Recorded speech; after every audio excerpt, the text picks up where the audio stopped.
Get ready for Benjamin Knight Fuchs live on a Sunday evening. Ben, how? Hey, Yeah, greetings. What's up, Mr. Liam? doing good, doing Wait a minute. great. You're a poser. You're a poser. I'm a I'm poser. Benjamin Did you Fuchs. see that? I am a poser. I'm gonna take care of that right now. Thank you. I'm Benjamin Fuchs. Did you ever see? Everybody wants. Did you ever see that show To Tell the Truth when you were a kid? Yes, yes. Will the real Benjamin Knight Fuchs stand up? Please stand up. Please stand up. How Yes. you doing, Liam? It's been a Doing, while. Been a couple yeah, weeks. doing great. Has saw some old friends. Haven't seen in a long time. Everybody's looking good, healthy, strong. Good. Old carpentry buddies. We were all in the crew together, so it's a great. All right. Are you a Great time. carpenter? Yeah, I for didn't know many that. years, swinging a hammer. My Getting boss is a Jewish carpenter. yes. Did you ever hear that? Honestly, yeah, my boss is a Jewish carpenter. Exactly, exactly. So, today I want to talk about a really interesting subject, Okay. and that's autoimmunity. And the reason it's so interesting is number one, a couple of reasons. Is number one, it's just so horrific. Number two, incidences of autoimmunity are increasing. And number three, according to the medical model anyway, there's nothing you can do about it.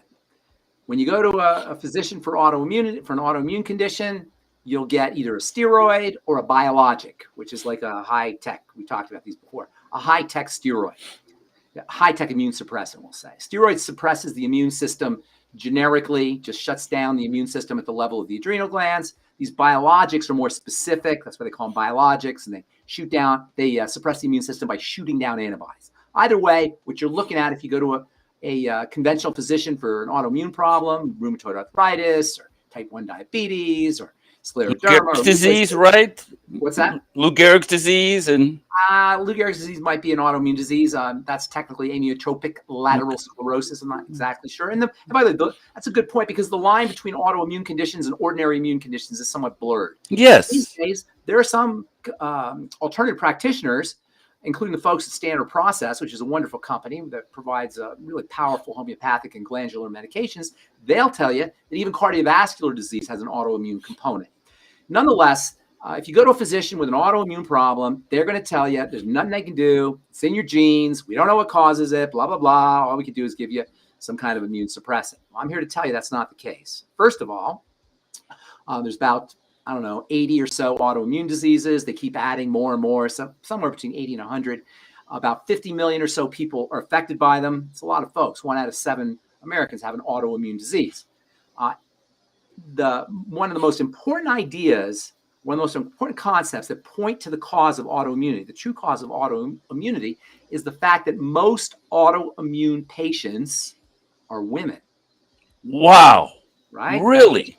80% or so, maybe even more, of autoimmune patients are females. So what does that tell you? Whenever you have a condition that's gender specific towards the female side, you're looking at the hormone estrogen, which is the distinguishing biochemical between men and women. So you have an estrogen problem more than likely when you have autoimmunity, and this would explain the gender predisposition, the female predisposition for the incidence of autoimmunity. Now, how is estrogen involved? Well, estrogen is very stimulating for the immune system. It's an immune stimulant, and it's an inflammatory molecule, particularly the breakdown products of estrogen. See, estrogen has to be cleared out of the body quickly. And it involves the liver, it involves the intestine, it involves bacteria in the small intestine. The gallbladder and bile play a role in the clearance of estrogen, as we know. Many, if not most, Americans are dealing with some kind of digestive health condition. Women, of course, are Americans, so they're going to be dealing with digestive health conditions as well. And the most likely cause of estrogenic diseases or estrogen-based diseases, whether they're reproductive or whether they involve cancers, which also is an estrogen, at least partially driven by estrogen or autoimmunity. You want to focus on the digestive system, and this is very important. We always talk about the first point in the triangle of disease, which is the digestive system. So it should come as no surprise that there's a very important digestive health component to autoimmunity. First slide, please. Mr. Liam? Oh, that's not the first slide. That's the third slide. Put the first slide up. That's the one on fasting. Yeah, there you go. No, that's the second slide. There you go. First slide. Fasting activated ventrolateral medulla neurons, regulate T cell homing and suppress autoimmune disease, blah, blah, blah, blah, blah, blah. Basically, what we're talking about here is fasting suppresses autoimmune diseases. And anybody who has an autoimmune disease can test this themselves, or they know this themselves. When you stop eating via fasting, your symptoms will improve. And I put up Terry Wall's slide.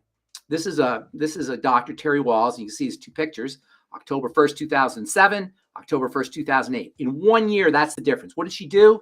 She laid off gluten and she practiced fasting.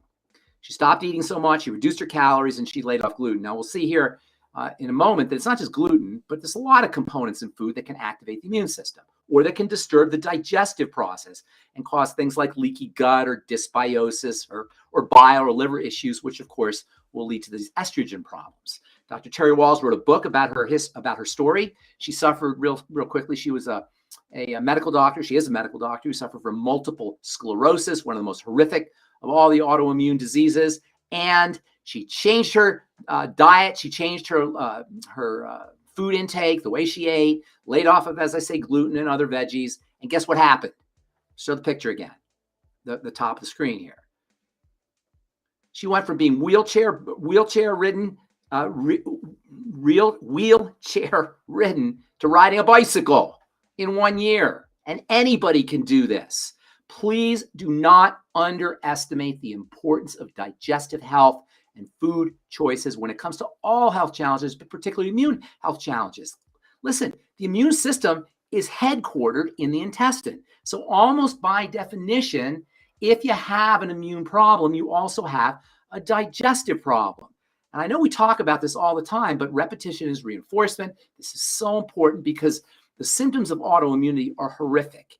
And if you have them on the skin, they can be cosmetically distressing, really distressing. Things like psoriasis or eczema can really be severely debilitating. Even vitiligo, which is another example of an autoimmune disease. Now, it's not just gluten, although gluten gets a lot of press as being a problematic immune stimulating component in food. But put up the third slide here, Liam. It could be any of a group of plant defense molecules, which are referred to as lectins.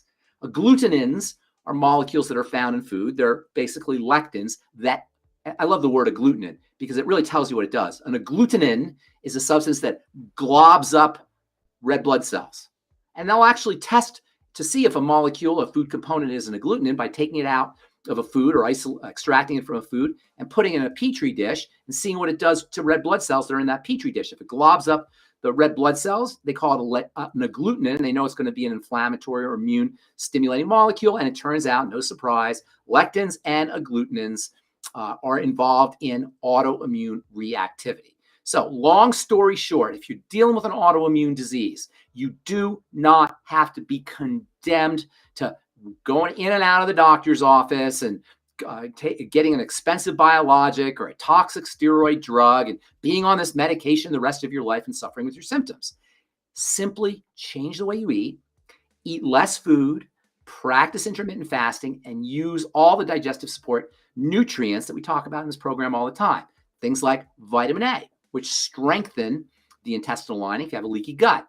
Fucoidan, which is a wonderful polysaccharide found in brown algae that has a beneficial effect for the mucosa, the mucus lining on the intestine. Of course, probiotics can be helpful. I love the nightly essence from Longevity. Digestive enzymes working upstream at the level of the stomach can be helpful. And of course, apple cider vinegar to help activate those digestive enzymes. Using liver and bile support nutrients can be helpful. If you have your gallbladder, keep it. If you notice that you're having gallbladder issues and you also have an autoimmune problem, that's not a reason to take out your gallbladder. That's a reason to work on your foods. Gallstones, like almost everything else, are the end result of problems with the digestive process and problems with food choices. So focusing on digestive health, the first point in the triangle of disease, is something you always want to do no matter what your health challenges are, but particularly if you're dealing with the horror of autoimmune disease.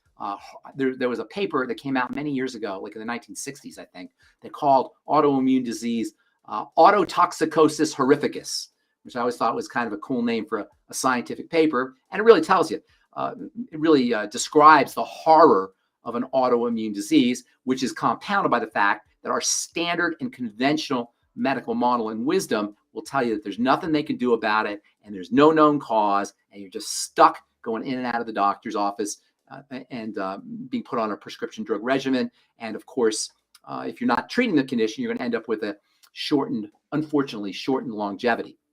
Last thing I want to say about autoimmune diseases is they're all the same. Even though they're occurring in different parts of the body, or really more specifically, different cells of the body, the mechanism is the same no matter what type of autoimmune disease you have. That's really cool, because that means by cutting the head off the snake and working at the level of the immune system in the intestine, that is intestinal strategies, digestive strategies, and food strategies, you can apply your reversal techniques to any autoimmune disease, any of the 8,100 autoimmune diseases, because they're all caused by the same thing, and where in the body they occur is irrelevant when it comes to reversing the problem, or for that matter, preventing the problem from occurring in the first place. Focus on food. Focus on nutritional supplementations that support the digestive process, and focus on digestion.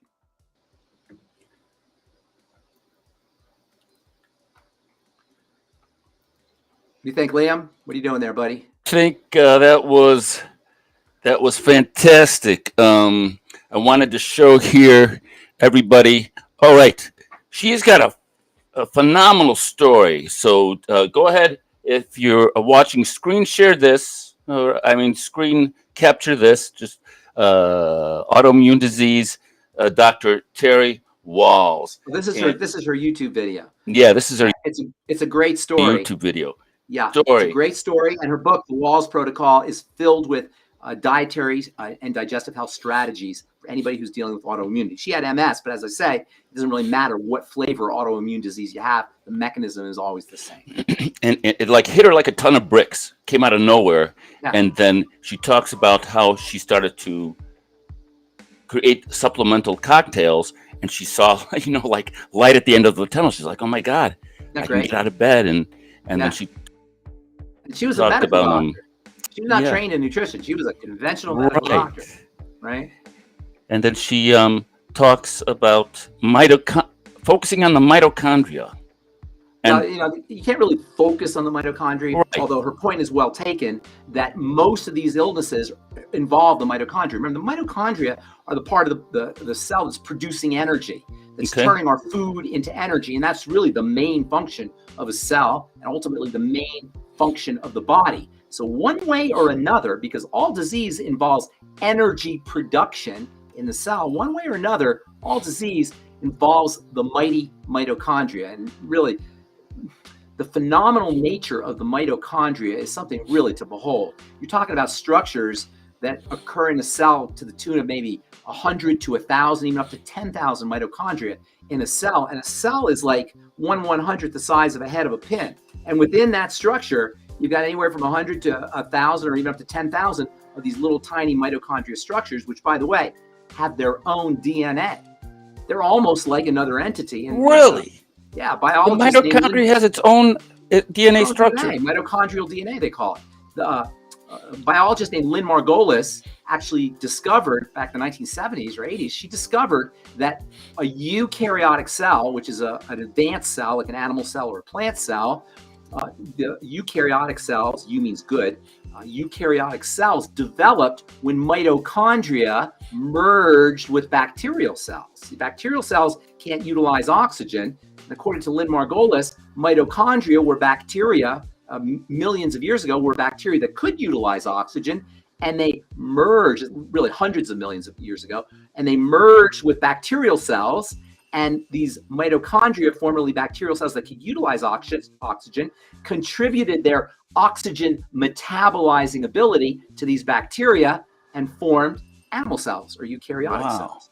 So mitochondria are almost like their own independent organisms in the sense that they have their own DNA. And from an evolutionary perspective, they used to exist independently of cells and bacterial cells, and they sort of merged. And that's how we got animal cells, animal and plant cells. Fascinating. And as I'm going through, my news feed, lots of information on health, and this sort of came into my awareness. This uh, nicotinamide, which is supposed to help the mitochondria. Do you have any thoughts on this? You know what? I have so many thoughts on that Everybody's talking about that's it. That's like the latest thing. NAD, they call It's like the latest thing. Yes, it is the latest thing. Yes. And NAD and NADH are involved in how energy is produced in the mitochondria. NAD and NADH carry electrical energy through the energy producing cascade that is initiated by the entrance of sugar or the entrance of fat. So sugar and fat enters into this chemistry, this energy metabolizing chemistry, and then NAD and NADH sort of carry that energy through the it's called the electron transport, or we'll call it the energy production biochemistry, and NAD and NADH act as carriers. Well, they're very important.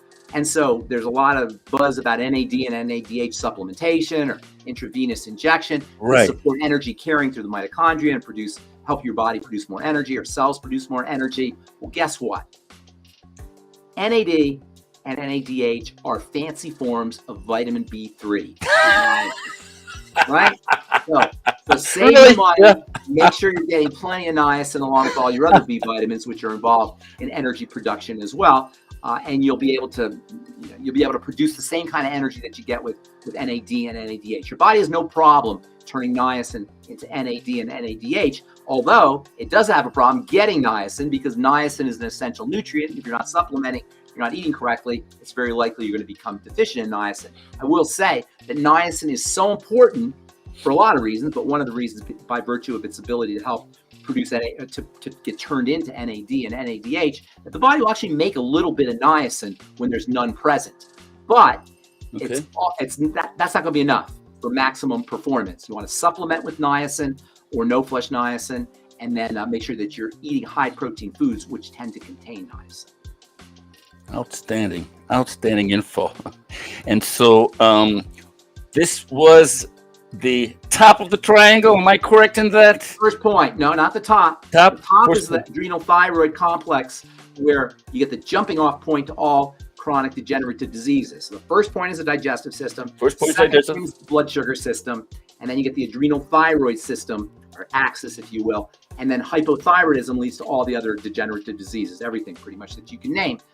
And not only that, but hypothyroidism will also suppress digestive function, leading to more blood sugar or dysglycemia issues, leading to more adrenal thyroid issues, leading to more digestive issues. You get this downward spiral. And this is really where most of us are at when we're dealing with some kind of long-term chronic degenerative disease, which is why, by focusing on digestive health, focusing on the blood sugar system, focusing on dysglycemia and the adrenal thyroid complex, all ALL, 100% of chronic disease health challenges will begin to subside. Your symptoms will begin to subside. And this is how you reverse chronic degenerative disease. Can't do it at the level of medicine. There's no drugs that can do it. There's no surgeries that can do it. But by working on the digestive system, the blood sugar system, and the adrenal thyroid complex via lifestyle strategies, breathing, relaxing, supplementing, reducing your sugar intake, et cetera, the things we talk about all the time on these videos, you yourself can reduce your symptoms and even reverse your chronic degenerative diseases in the comfort of your own living room, bathroom, kitchen. Fantastic, Ben. So everyone, look up Dr. Terry Wahls. She's got a great story. WAHLS. WAHLS. The Wahls Protocol. Liam. Leave your questions and comments in the chat and the platform, and we'll be happy to address them on the next broadcast. Ben, it was fantastic. Thanks so much, everyone, for watching. All right. Take care. See you next week. Bye. Bye-bye.